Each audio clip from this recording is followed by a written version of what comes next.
नमस्कार, मैं डॉक्टर शिवाकांत मिश्रा अपने YouTube चैनल विद्या अकेडमी पर आपका हार्दिक स्वागत करता हूं।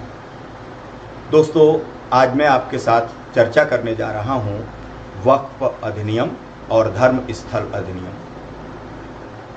ये जो विवाद है, ये एक प्रकार का सेकुलर पाखंड है और इसका सत्य आज हम समझने की कोशिश करेंगे। तो वक्फ अधिनियम और धर्म स्थल अधिनियम किस प्रकार से एक दूसरे से संबंधित हैं और कैसे एक समुदाय विशेष को कुछ विशेषाधिकार प्रदान कर देते हैं अन्य धर्मों के विरुद्ध, ये सेकुलर पाखंड का सत्य हम समझने जा रहे हैं। तो देखिए, वक्फ अधिनियम धर्म स्थल अधिनियम का उल्लंघन है। पहली बात कैसे है, वो यूं है कि 1991 में संसद ने एक अधिनियम पारित किया जिसे कहा गया धर्म स्थल अधिनियम या पूजा स्थल अधिनियम। इसी को उपासना स्थल अधिनियम भी हिंदी में कहा गया है। इंग्लिश में कहते हैं प्लेसेस ऑफ वर्शिप एक्ट। तो ये कहता है कि 15 अगस्त 1947 को भारत में जिस भी धार्मिक स्थल का जो भी स्टेटस था वो वही रहेगा, बदलेगा नहीं। अर्थात मंदिर मंदिर ही रहेगा, मस्जिद मस्जिद ही रहेगी, गुरुद्वारा गुरुद्वारा रहेगा, चर्च चर्च रहेगा, वो परिवर्तित नहीं होगा। 1991 का धर्म स्थल अधिनियम ये प्रावधान कर देता है संसद के द्वारा। और अयोध्या विवाद को इससे अलग रखा गया था क्योंकि वो उस समय सुप्रीम कोर्ट के विचाराधीन था। इसके बाद 1995 में और इसके बाद 2013 में भारत की संसद ने वक्फ बोर्ड अधिनियम में संशोधन किया और उसने 1995 और 2013 के अधिनियम के द्वारा वक्फ को ये शक्ति प्रदान कर दी कि वो किसी भी संपत्ति को वक्फ संपत्ति घोषित कर सकता है और घोषित की गई वक्फ संपत्ति पर वो आधिपत्य भी प्राप्त कर सकता है। जिला अधिकारी अर्थात कलेक्टर वक्फ बोर्ड के निर्देश के अनुसार एक निश्चित समय में वो संपत्ति वक्फ बोर्ड को सौंपने के लिए बाध्य हो गया। और इस प्रकार से अगर हम देखें तो वक्फ बोर्ड जिन संपत्तियों पर दावा करेगा वे संपत्तियां धार्मिक भी होंगी और गैर धार्मिक भी होंगी। अब अगर वक्फ बोर्ड ने किसी दूसरे धर्म की संपत्ति पर या स्थल पर दावा किया और उसने उसे प्राप्त कर लिया तो सीधी सी बात है कि उस धार्मिक स्थल का स्टेटस बदल गया। और वहीं 1991 का धर्म स्थल अधिनियम कहता है कि स्टेटस नहीं बदला जाएगा, लेकिन वक्फ बोर्ड जो है वो किसी भी अन्य धार्मिक स्थल को प्राप्त करके उसका स्टेटस बदल सकता है। और इस प्रकार से वक्फ अधिनियम जो है वो धर्म स्थल अधिनियम का उल्लंघन करता है। कहने का आशय है कि हमारी संसद ने एक ऐसा कानून बना दिया या वक्फ अधिनियम में इस प्रकार के संशोधन कर दिए जो कि धर्म स्थल अधिनियम का उल्लंघन करता है और इस उल्लंघन का सीधा सीधा एकमात्र फायदा प्राप्त करने वाला जो संगठन है वो वक्फ अधिनियम हो गया।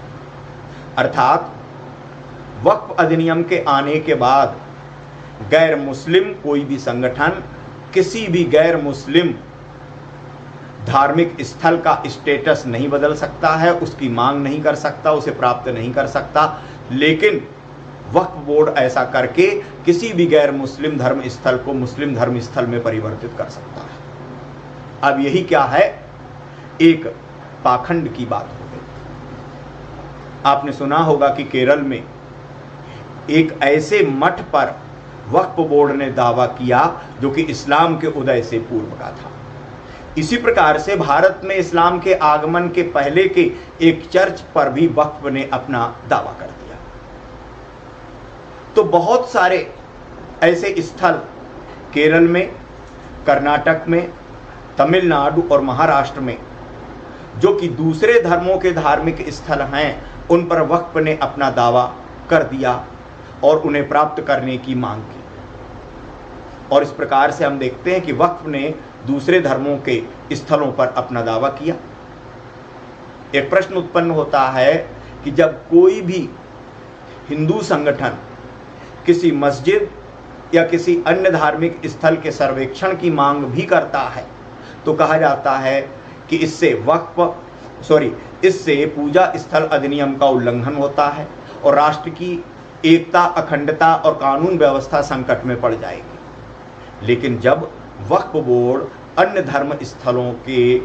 धर्मों के धार्मिक स्थलों पर अपना दावा कर रहा है और कई गांवों के ऊपर उसने दावा किया, कर्नाटक में 5 गांवों की पूरी संपत्ति गांव सहित और उसने अपना दावा कर दिया, तब ये प्रश्न क्यों नहीं उत्पन्न हुआ कि इससे कानून व्यवस्था पर संकट उत्पन्न हो सकता है। अब एक और मुद्दे की बात करते हैं कि जब वक्फ संशोधन अधिनियम संसद के विचाराधीन था तब एक और बात कही जा रही थी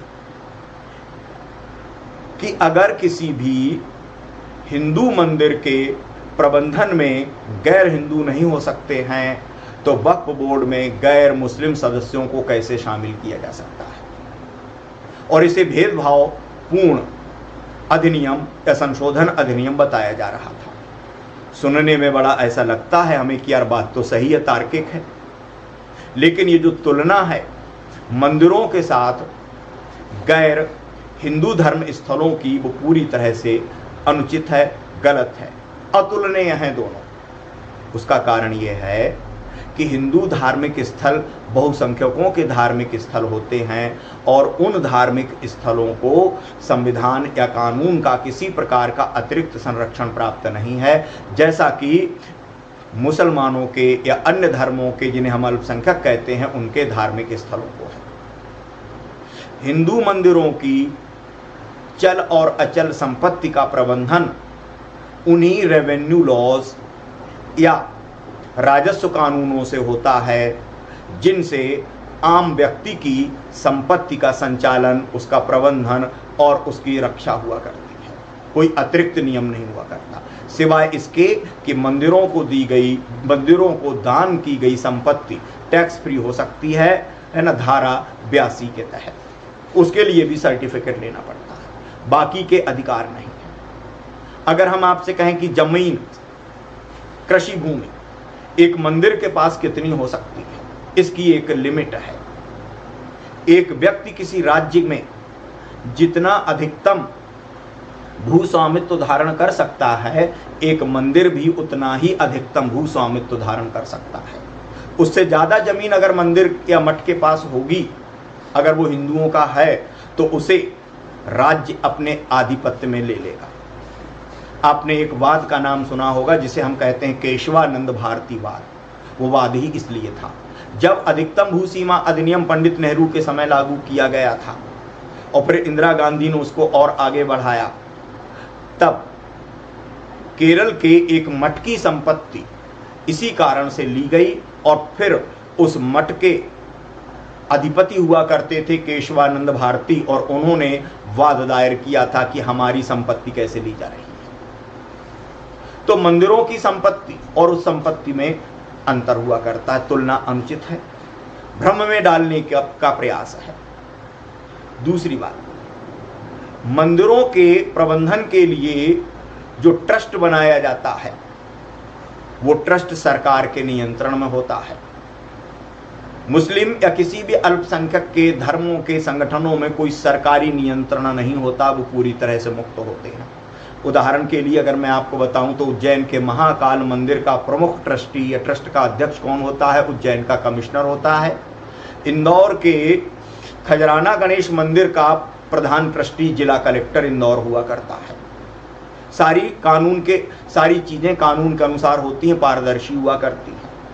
और मंदिरों का जो प्रबंधन होता है या जो ट्रस्ट हुआ करते हैं, वो सिर्फ और सिर्फ उसी मंदिर के प्रबंधन के लिए उत्तरदायी होते हैं, अन्य किसी चीज के लिए नहीं होते हैं। मंदिर के बाहर उनका कोई हस्तक्षेप नहीं होता है।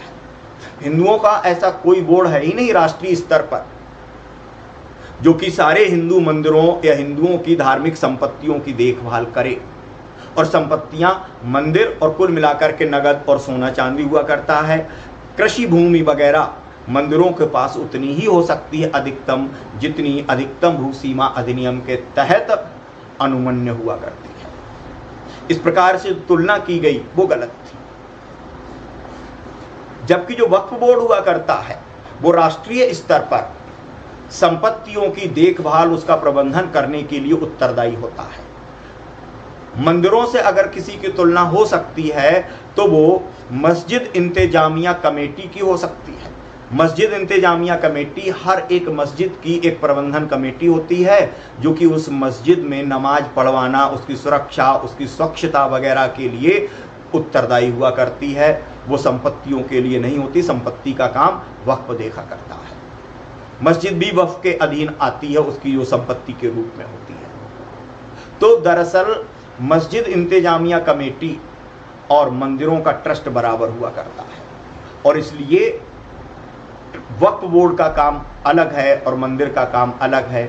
और इसलिए जब मंदिर जो है, मंदिर का जो ट्रस्ट होता है वो सिर्फ धार्मिक कार्यों के लिए है, और इसलिए उसमें गैर हिंदू व्यक्ति का होना आवश्यक नहीं है। यद्यपि कई राज्यों में मंदिरों में गैर हिंदू हुआ करते हैं। आपने आंध्र प्रदेश के एक प्रसिद्ध मंदिर में अभी सुना होगा, प्रसाद लड्डू विवाद हुआ था। उस मंदिर में गैर हिंदू व्यक्ति हुआ करते थे, और अभी वर्तमान जो सरकार है चंद्रबाबू नायडू की, उसने उस मंदिर से गैर हिंदुओं को दूसरे विभागों में स्थानांतरित किया है। तो कहना भी गलत था और तुलना भी अनुचित है। अब इस सवाल पर हम बात करते हैं कि आखिर को वक्फ बोर्ड में जो संशोधन किया गया है उसमें अन्य धर्मों के व्यक्तियों की भागीदारी क्यों आवश्यक है? सरकार ऐसा क्यों कर रही जिसका विरोध हो रहा है? ऐसा इसलिए आवश्यक है कि वक्फ बोर्ड जो है वो संपत्तियों संबंधी कार्यों के लिए नियुक्त है, और वो कोई किसी की भी संपत्ति पर अपना दावा करता है। यानी कि जो वक्फ बोर्ड के साथ जो विवाद होते हैं वो मुस्लिमों के कम होते हैं, गैर मुस्लिमों के अधिक होते हैं। और गैर मुस्लिम व्यक्तियों के अगर वक्फ के साथ विवाद हैं और उन विवादों का न्यायपूर्ण निपटारा करने के लिए यह आवश्यक है कि वक्फ बोर्ड में कम से कम 2 गैर मुस्लिम व्यक्ति हों। कहा जाता है कि न्याय का सिद्धांत होता है कि न्याय सिर्फ होना ही नहीं चाहिए, होते हुए दिखना भी चाहिए। और इसलिए न्याय हुआ है। लोगों का विश्वास बढ़ेगा अगर वक्फ बोर्ड में गैर मुस्लिम सदस्य भी होंगे, क्योंकि उनको लगेगा कि भाई अगर गैर मुस्लिम लोग सुन रहे हैं और हमारा विवाद मुस्लिम धर्म संगठन से है तो ऐसे में हमें न्याय मिलने की उम्मीद अधिक है। और इसलिए वक्फ बोर्ड में गैर मुस्लिमों का होना आवश्यक है। लेकिन हम देखते हैं कि किस प्रकार से लोगों ने वक्फ बोर्ड संशोधन अधिनियम का विरोध किया है और सुप्रीम कोर्ट तक जा रहे हैं। और उनको इस बात की बिल्कुल भी चिंता नहीं है किसी को कि वक्फ दूसरे धार्मिक स्थलों की संपत्तियों पर दावा कर रहा है और उन्हें प्राप्त कर सकता है। इसी के लिए मैंने कहा था कि एक सेकुलर पाखंड है। तो आपको इस विषय पर हमारा ये लेक्चर कैसा लगा, आप कमेंट बॉक्स में कमेंट करके बता सकते हैं, या कुछ जोड़ना चाहें या किसी अन्य मुद्दे पर आप चर्चा करना चाहें तो वो भी बता सकते हैं। आप हमारे इस चैनल को सब्सक्राइब कीजिए, शेयर कीजिए, कमेंट कीजिए और लाइक कीजिए। हम आपसे मुलाकात करेंगे फिर किसी ऐसे करंट इशू के साथ। तब तक के लिए धन्यवाद, नमस्कार।